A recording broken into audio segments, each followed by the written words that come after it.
Hi, I'm Emily and I'm the Castle Girl.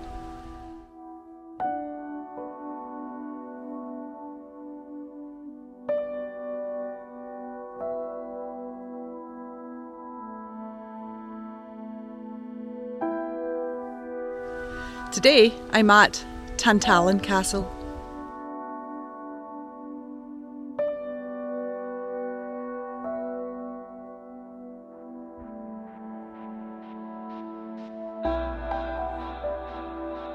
Tantallon Castle is set on a rocky promontory on top of a high cliff top overlooking the Firth of Forth, about 5 kilometres from the seaside town of North Berwick, which is situated in East Lothian in Scotland. It has a stunning view of the island Bass Rock, which is sited about 2 kilometres north out to sea, which is now a seabird sanctuary. The red sandstone curved curtain wall, which is around 50 feet high and 13 feet wide, was built around 1360 by William, the first Earl of Douglas, and still stands, practically more or less complete, protected by a deep ditch cut into the rock with 3 large defendant towers.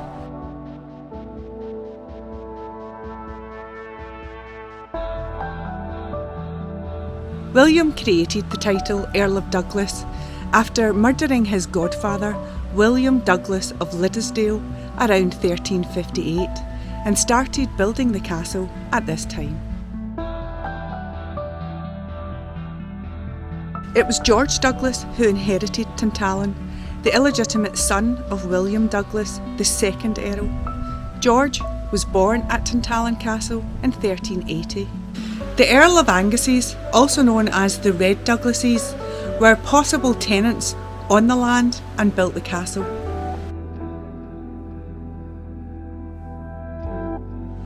Around 1389, George inherited Tantallon, and the House of Douglas divided into 2 houses, the Black Douglases and the Red Douglases, and the castle passed to the latter. They held the castle for the next 300 years. The huge curtain wall protects the entrance into Tantallon on the southwest, and the rest of the structure is surrounded by sea cliffs as its defence. The towers at either end of the wall, along with the sturdy gatehouse, provided the main accommodation for the residents. To the north there are more buildings, which would have housed the hall, and in the centre was the large inner enclosed courtyard.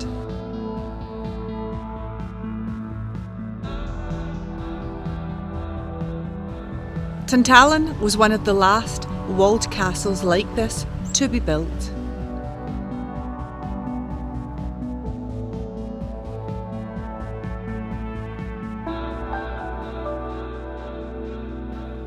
It's similar in design to other 12th century castles such as Kildrummie and Bothwell. Within the curtain wall are some small chambers and stairs that allowed access to the parapet.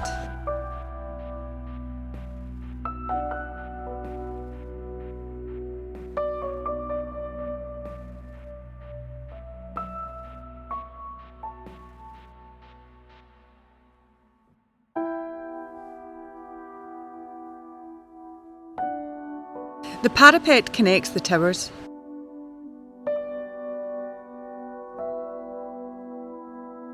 The Douglas Tower to the northwest was circular in design and around 7 stories high.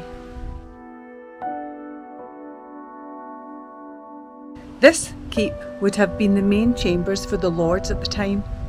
It connected to the North Range. The lowest stories housed the prison pit.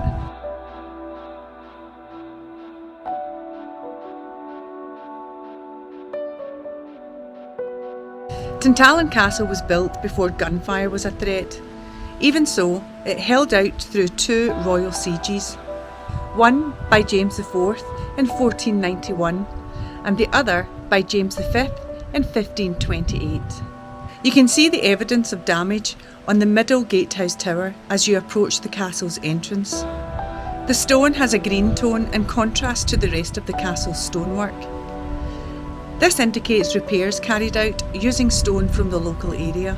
This tower consisted of 4 stories. Although the floors are now missing, you can still see the fireplaces with their canopies on the external walls. A passage below the tower was the main entrance into the castle and was accessed via a drawbridge and a portcullis.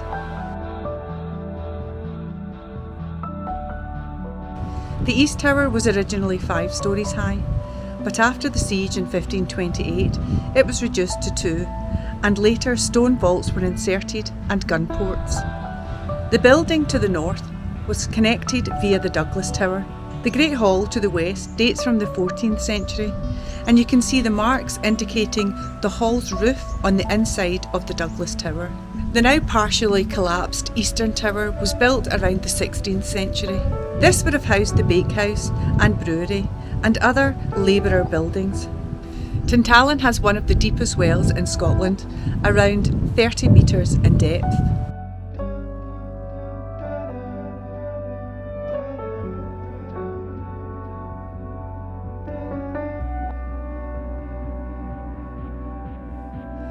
As well as its own sea gate, which was used to supply the castle from the sea in times of trouble.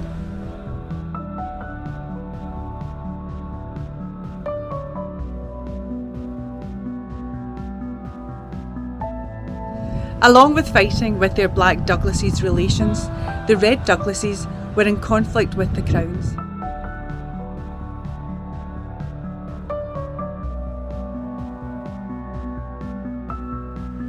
And the castle passed between English and Scottish occupation throughout the centuries. The siege in October 1491 by James IV was revenge on the 5th Earl of Angus, Archibald Douglas, after he betrayed him to Henry VII of England. However, their relationship was on track again by December of the same year, with seasonal gifts being exchanged. James V's siege in 1528 was in revenge to his stepfather, the 6th Earl of Angus, also called Archibald after his father.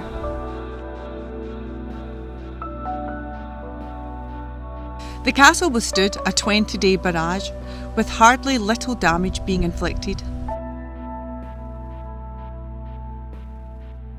It was James V a year later that further improved defences of the castle after the 6th Earl went into exile seeking refuge with Henry VIII in England. When the Earl of Angus returned to Scotland in 1542, he was still in allegiance with King Henry of England, and he allowed the English ambassador to Scotland, Sir Ralph Sadler, to stay at Tantallon. This was during the 8-year War of the Rough Wooing, in efforts to marry King Henry's son Edward to the infant Mary Queen of Scots. The Earl of Angus was eventually taken prisoner in Blackness Castle in 1544, and at this point he changed sides again in support of Scotland. In 1548, gunners stationed at Tantallon were rewarded for firing on English ships in the Firth of Forth.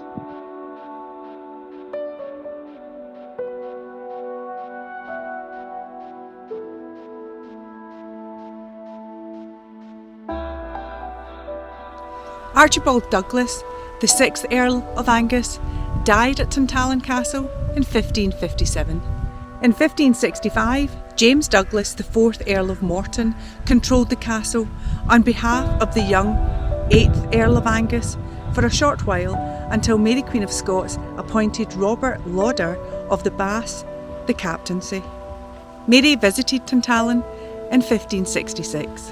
In 1577, the captaincy of the castle was with Andrew Hume.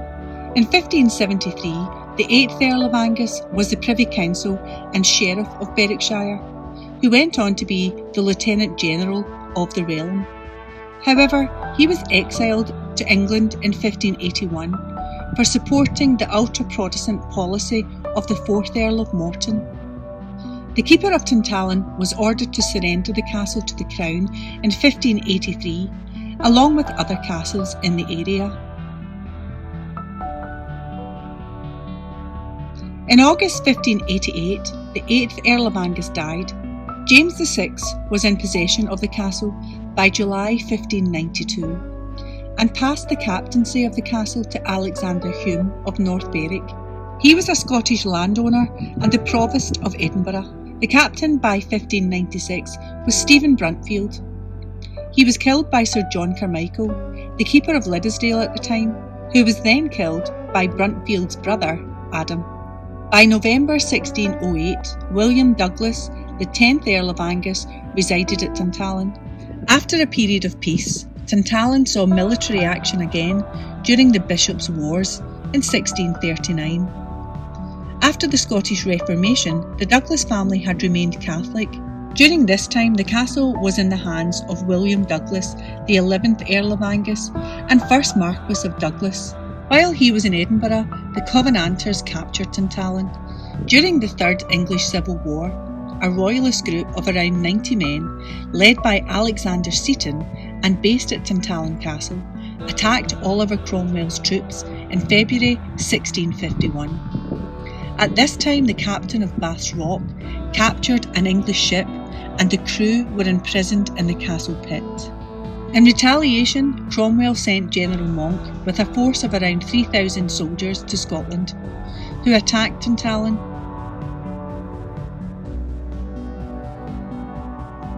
It was bombarded with cannon fire. After holding out for 12 days, the Douglas Tower was breached. The castle was abandoned after the siege and was left to ruin.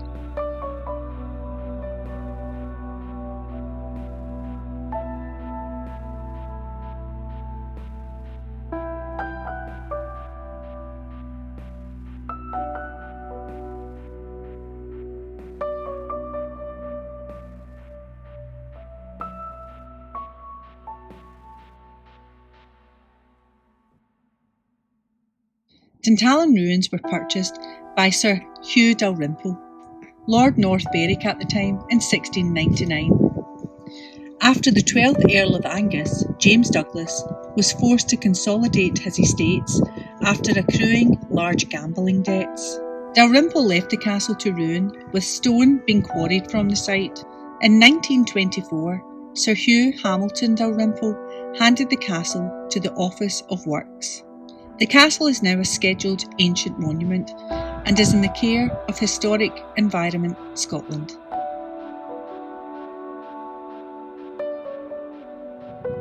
Thanks for watching, and I look forward to visiting a castle near you. Bye!